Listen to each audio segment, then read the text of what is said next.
सो hi guys, कैसे हो आप लोग। आई होप आप लोग बहुत अच्छे होंगे। सो गाइस, इस लॉकडाउन का फ़ायदा उठाते हुए, अब ये पता नहीं आपका नीट का एग्ज़ाम कब होगा कब नहीं होगा, लेकिन मैं जितना जल्दी हो सकता है उतना जल्दी आपका नीट के प्रीवियस ईयर का पेपर मैं ख़त्म कराऊंगा। आप लोग को करना एक चीज़ है कि बस आप लोग नीचे कमेंट कर दिया करो, अगर दोस्तों को हो सकता है तो शेयर कर दो और एक लाइक वगैरह भी दबा दिया करो। और इस चैप्टर का जो वेटेज है वो दो क्वेश्चंस आते ही आते इसमें से, ठीक है। पौधों का परिवहन है। जैसा कि आप लोग बोलते हो कि सर सारे चैप्टर करा दो, मैं सारे चैप्टर कराऊंगा आप लोग को टेंशन लेने की कोई ज़रूरत नहीं है, ठीक है। बट आप लोग नीचे कमेंट करके बता दिया करो कि सर वीडियोस कैसी कैसी नहीं बनी है, थोड़ा सी मोटिवेशन मिल जाती है यार। लॉकडाउन में मैं भी ऐसे ही बैठा रहता हूँ, ठीक है। तो आप लोग के लिए वीडियोज़ बना देता हूँ, तो आप लोग थोड़े से मोटिवेट कर दिया करो, नहीं तो मुझे भी लगेगा तो कोई देखता नहीं तो वीडियोज़ बनाने का क्या मतलब है, ठीक है। तो चलिए गाइस, यहाँ पे पहला क्वेश्चन कहता है जल विभव बराबर होता है। तो जल विभव बराबर होता है ऑप्शन डी, जो कि है Sai s plus psi P. तो यहाँ पे जल विभव होता है जो कि ये रहता है आपका साई डब्ल्यू is equal to psi s plus psi p होता है, ठीक है। तो ये आपका ऑप्शन डी है। यहाँ पे सेकंड कहता है वाष्पोत्सर्जन सबसे कम किस में होता है। तो ऑप्शन डी इसका राइट है, जो कि है उच्च वातावरणीय आर्द्रता में सबसे कम होता है। तीसरा कहता है फिनाइल मर्क्यूरिक एसिटेट पीएमए के कारण होता है। तो ऑप्शन इसका बी है, हस्रित वाष्पोत्सर्जन होता है। चौथा कहता है स्टोमेटा रंध्रों के खुलने व बंद होने का कारण है। तो ऑप्शन डी इसका राइट है, द्वार कोशिकाओं का स्फीत दाब, ये ऑप्शन डी। पांचवा कहता है एक बोतल में पहले से नम किए हुए सरसों के बीज व जल भरकर तथा भली भांति बंद करके एक कोने में रख दिया जाए। आधे घंटे के पश्चात यह विस्फोटित हो जाती है, इसका कारण है अंत अवशोषण, ठीक है। अब आते क्वेश्चन नंबर सिक्स पे। सिक्स कहता है आवृत्त बीजियों में जल स्थानांतरण का मुख्य पथ होता है। तो इसका ऑप्शन सी है झाइलम वाहिनी तंत्र होता है, ठीक है। जाइलम वाहिनी तंत्र होता है। अब आते सातवें पे। सातवां कहता है मृदा में उपस्थित जड़ों द्वारा अवशोषित पानी होता है। तो इसमें से भी बहुत सारे क्वेश्चंस रिपीट होते हैं। तो इसका ऑप्शन बी है, जो कि कोशिकत्व जल। पादपों में रसारोहण का सर्वाधिक मान्य मत है। तो ऑप्शन डी इसका राइट है, जो कि है डिक्सन व जाली का वाष्पोत्सर्जन जलीय ससंजनवाद, ऑप्शन डी राइट है। यहाँ पे नौवां कहता है कोशिकाओं के बीच जल परिवहन का कारण होता है। तो जल परिवहन के कारण होता है ऑप्शन सी डीपीडी। 10वां कहता है निम्न में से किसका प्रयोग पादपों में वाष्पोत्सर्जन दर नापने के लिए किया जाता है। तो ऑप्शन डी इसका राइट है, जो कि है टेंसियोमीटर या फिर बोरोमीटर होता है, ठीक है। 11वां कहता है बिंदु श्रावण का गट्टेशन गट्टेशन मुख्य कारण होता है। जो गट्टेशन का मुख्य कारण होता है वो मूल दाब होता है। और गट्टेशन में कैसा होता है कि आपको ऐसे बूंदे आ जाती हैं, पत्तियों में से बूंदे आ जाती हैं, ठीक है। कभी सुबह सुबह देखा करो तो ऐसे बूंदे आ जाती है, जब रात मतलब सुबह सुबह जब ऐसे होती है, जब सूर्य की किरणें निकलती है तो पत्तियों पे ऐसे कुछ बूंदे रहती हैं, तो गट्टेशन द्वारा होती है, ठीक है, मूल दाब। यहाँ पे 12वां कहता है स्थलीय आवासों में ताप व वर्षा अवस्थाएं प्रभावित होती हैं।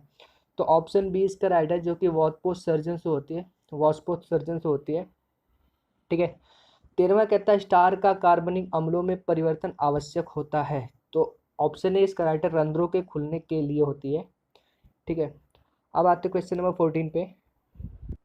तो गाइस यहाँ पे 14वां कहता है कि स्थिर ताप पर वाष्पोत्सर्जन की दर होती है। तो ऑप्शन डी इसका राइट है, जो कि समुद्री सतह से एक 1 पॉइंट मतलब 1.5 किलोमीटर ऊपर होती है, ठीक है, इसकी दर।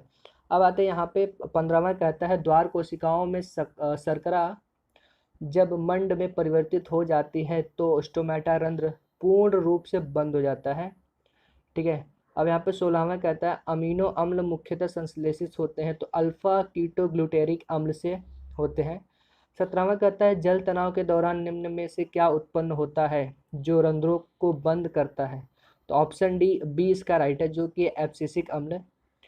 18वां कहता है गैसों के भली प्रकार से आदान प्रदान के लिए पत्तियों में क्या अनुकूलन होता है। तो ऑप्शन डी इसका राइट है, जो कि प्रकाश किरणों के से बचने के लिए निचली सतह पर स्टोमेटा रंध्र, ऑप्शन डी राइट है। 19वां कहता है कोशिका झिल्ली के आर पार सक्रिय व निष्क्रिय परिवहनों में क्या अंतर होता है। तो ऑप्शन बी इसका राइट है, जो कि निष्क्रिय परिवहन सांद्रण प्रवणता के कारण होता है, जबकि सक्रिय परिवहन उपापचयी ऊर्जा के कारण होता है। अब यहाँ पे 20वां कहता है कि घट पादप में घट का ढक्कन बंद होने का कारण होता है, तो यहाँ पे पेराटॉनिक गति होती है। ऑप्शन सी इसका राइट है। अब आते क्वेश्चन नंबर आपके 21 पे। 21 कहता है कि विसरण के परिणाम स्वरूप होने वाला पादप मूल कोशिका में खनिजों का चालन कहलाता है। ठीक है, खनिजों का चालन कहलाता है, तो ऑप्शन सी इसका राइट, जो कि निष्क्रिय अवशोषण। अब 22वां कहता है कि जल द्वारा घिरी कोशिका में स्फीत में वृद्धि होने पर भित्ति दाब, यहाँ पे इसका ऑप्शन ए राइट है, बढ़ जाता है। ठीक है। 23वां कहता है खनिजों का द्विदेशिक स्थानांतरण होता है, तो फ्लोएम में होता है। ठीक है, फ्लोएम में होता है द्विदेशिक स्थानांतरण। अब यहाँ पे 14वां कहता है पर्णहरिम का मुख्य तत्व है मैग्नीशियम। ये मैग्नीशियम ना बहुत बार आ चुका है, आपने देखा होगा मैग्नीशियम इसमें भी आता है, प्लांट ग्रोथ एंड रेगुलेटर में आता है, जो कि इसके बाद वाला चैप्टर शायद से। और ये इसमें भी आता है कई बार, तो ये एनाटॉमी ऑफ फ्लावरिंग प्लांट, इसका तो मैं, और काफ़ी सारे चैप्टर जो जो प्लांट से रिलेटेड है ना, जहाँ पे ट्रांसपोर्टिंग प्लांट वगैरह होते हैं, जैसे पौधों में परिवहन, इसमें तो है ही, और सारे चैप्टर में आते रहते हैं। ठीक है। यहाँ पे 25वां कहता है लंबे समय तक होने वाले जल भराव से पौधे मर जाते हैं क्योंकि मूल श्वसन बंद हो जाता है। ठीक है, ऑप्शन बी इसका राइट है। फिर उसके बाद कहता है 26वां कहता है किसके दौरान पर्ण ऊतक में जल विभव धनात्मक होता है, तो ऑप्शन बी डी इसका राइट है, जो कि बिंदु श्रवण। ठीक है। अब यहाँ पे कहता है कि 27वां माना आशुत जल युक्त परख नली में जलीय पादप को रखकर नली को बंद कर दिया जाता है। नली को वायु वातावरण में 24 घंटे के लिए रख दिया जाता है तथा इसका पीएच समय समय पर तापा जाता है। निम्न में से किस परिणाम को प्राप्त करने की सर्वाधिक संभावनाएं होती हैं? इसका ऑप्शन ए है, जो कि सूर्योदय से पूर्व पीएच का मान सबसे कम होता है। ठीक है। अब आते हैं क्वेश्चन नंबर 28 पे। तो गैस यहाँ पे 28वां कहता है शुद्ध जल के जल विभव का परासरण विभव होते हैं, तो शून्य व शून्य होता है। और यहाँ पे जो 29वां आपको दिया गया है, इसको सॉल्व करना पड़ेगा, मैं आपको सॉल्व करके बताता हूँ क्या होता है। ठीक है, तो मैं आपको पेन निकाल लेता हूँ। यहाँ पे गाइस दिया गया है यदि 4 बार डीपीडी वाली कोशिका ए कोशिका बी सी डी से जुड़ी हो, तो जिनका ओपी व टीपी क्रम से 4 व 4, 10 व 5 तथा 7 व 3 बार हो, तो जल का प्रवाह कहाँ से होगा? ऑप्शन दिया गया इसमें से। ऑप्शन तो इसका सी है, जो कि बी से ए सी और व डी को होगा। इसको सॉल्व करना पड़ेगा, मैं आपको सॉल्व करके बताता हूँ। तो कोशिका जो ए का दिया है, जो डीपीडी दिया है कोशिका ए का, ठीक है, डीपीडी दिया है कोशिका ए का, वो कितना दिया है? 4 बार दिया है। ओके, आपको पूछा है कि बी सी और डी का जो दिया गया यहाँ पे ओपी व टीपी क्रम से दिया गया है। हमको पता है कि जो डीपीडी होती है, ठीक है, डीपीडी होती है, वो होती है OP is equal to OP minus TP होती है। ओके, तो ओपी माइनस टीपी होती है। तो यहाँ पे ओपी माइनस टीपी होता है। अब यहाँ पे क्रम से मैं इसको कट कर रहा हूँ। ठीक है, तो यहाँ पे ओपी माइनस टीपी होता है, तो ओपी माइनस टीपी यहाँ पे बी के लिए, आप देखिए सेल बी के लिए, जो कोशिका बी है उसके लिए क्या होगा? OP minus TP. तो ओपी माइनस टीपी यहाँ पे को 4 दिया है और 4 व 4 दिया है, तो 4 ओपी का हो गया और 4 टीपी का हो गया, मतलब बी का जो होता है वो 0 हो गया। ठीक है। और यहाँ पे दिया है जो कि सी का दिया है, सी का पहला जो है ओपी 10 दिया है और जो टीपी है वो 5 दिया है। ठीक है, तो यहाँ पे देखो, यहाँ पे याद रखना बी का जो है वो 0 दिया है। ठीक है, बी का 0 दिया है। और यहाँ पे सी का बताया, जो सी का है, जो डीपीडी सी का है, सी का डीपीडी है। तो एक सेकेंड है, तो यहाँ पे सी का डीपीडी जो है, डीपीडी जो सी का है वो दिया है 10, जो ओपी जो है 10 है और टीपी 5 है, तो मतलब इज इक्वल टू 5 हो गया है। ठीक है, बी का 0 है और यहाँ पे टोटल, और सी का जो है, सी का DPD C is equal to 5 है। ओके, बी का 0 सी का 5, ये याद रखना। ठीक है, अब आते हैं डी पे। डी कहता है कि 7 व 3 दिया है। ठीक है, तो डी का डीपीडी जो है, डी का डीपीडी जो है, ओपी कितना दिया है? ओपी 7 दिया है और टीपी कितना दिया है? 3 दिया है। तो इससे जो होता है डी का 4 हो गया। तो अब यहाँ पे ये इसका निकल के आता है कि बी का डीपीडी 0, सी का डीपीडी 5 और डी का डीपीडी आपको 4 हो गया। तो और ए का डीपीडी कितना है, ए का डीपीडी यहाँ पे हमको 4 दिया गया है। तो यहाँ पे 0 से जो हमको पता है कि जो जल का जो वो होता है, जो जल के परिवहन की दिशा होती है वो कम से उच्च, मतलब कम डीपीडी से उच्च डीपीडी तक की तरफ जाती है। यहाँ पे बी से, यहाँ से बी से ए बी डी, ठीक है, यहाँ पे ये ऑप्शन राइट है आपका ए सी डी, सॉरी यहाँ पे बी से जाएगा आपका ए सी डी की तरफ जाएगा, ठीक है। यहाँ पे जो दिया गया है, यहाँ पे बी से जाएगा ए सी डी की ओर जाएगा, ठीक है। यहाँ पे इसका जल का जो प्रवाह रहेगा वो होगा। अगर आपको ये समझ में नहीं आया तो मुझे कमेंट करके बता देना। वैसे सबको समझ में आ ही गया होगा, कुछ आसान नहीं है इसका, मतलब कुछ कठिन नहीं है इसमें। अब तीसरा कहता है सक्रिय अवशोषणकारी कोशिका का जल विभव होता है, तो ऑप्शन बी इसका राइट है, जो कि हमेशा ऋणात्मक होता है। और तीसरा कहता है कि उपस्थित विद्युत रासायनिक प्रवणता के विपरीत आयनों या अणुओं का गमन कहलाता है, तो ऑप्शन बी इसका राइट है, जो कि सक्रिय अभिगमन होता है। अब आते हैं 32वें पे। 32वां कहता है निम्न में से किस पादप में निम्नतम वाष्पोत्सर्जन होता है, तो ऑप्शन ए इसका राइट है, जो कि नेरियम। 33 कहता है जब जल एक अर्धपारगम्य झिल्ली से होकर गमन करता है तो निम्न में से कौन सा दाब उत्पन्न होता है, तो ओपी दाब उत्पन्न होता है, ठीक है। और यहाँ पे 34वां कहता है पादप में रंध्र खुलते हैं, तो ऑप्शन 20 का राइट है, जो कि पोटेशियम आयनों का भीतर की ओर प्रवाह से। 35 कहता है कि गूंथे हुए आटे को रात भर गर्म मौसम में रखने पर यह मुलायम व स्पंजी हो जाता है, इसका कारण है किण्वन, ऑप्शन 20 का राइट है। और यहाँ पे 36 कहता है उत्पादकता और अनुकूलन वृद्धि के लिए किसमें सल्फर एक महत्वपूर्ण पोषक है, तो दलहन में एक महत्वपूर्ण पोषण है, ठीक है। 37वां कहता है वीनस फ्लाई ट्रैप में कीड़ों को पकड़ने की क्षमता होती है, तो ऑप्शन डी इसका राइट है, जो कि तीव्र स्फीत दाब परिवर्तनों के कारण होता है यह काम, ठीक है, तो कीड़ों को पकड़ लेती है। अब आते हैं 38 पे। 38 कहता है कि पोडोमीटर निम्नलिखित में से किस सिद्धांत पर कार्य करता है, ऑप्शन बी इसका राइट है, जो कि अवशोषित जल की मात्रा वाष्पोत्सर्जित जल के बराबर होती है। अब आते हैं 39 कहता है कि चालनी नलिकाओं के सदस्यों में कार्बनिक विलयों का स्थानांतरण सहायित किया जाता है, तो ऑप्शन ए इसका राइट है, जो कि है पी प्रोटीनों द्वारा। तो गाइज यहाँ पे 40वां क्वेश्चन क्या कहता है, कहता है कि दो संलग्न कोशिकाएं ए और बी है, इसमें कोशिका ए का परासरण दाब है 10 ATM और स्फीत दाब है 3 ATM, जो कि कोशिका बी का परासरण दाब है 8 ATM, जो स्फीत दाब है वो 3 ATM है। विसरण दाब न्यूनता 5 ATM है, इसका परिणाम होगा। तो मैं आपको एक डायग्राम या फिर ऐसे समझा देता हूँ। तो यहाँ पे एक डायग्राम बना लेते हैं हम लोग पहले, ठीक है। तो यहाँ पे एक हम लोगों ने ऐसे नॉर्मल से एक डायग्राम बना लिया, राइट। ये ए वाला हो गया और ये बी वाला हो गया, ठीक है।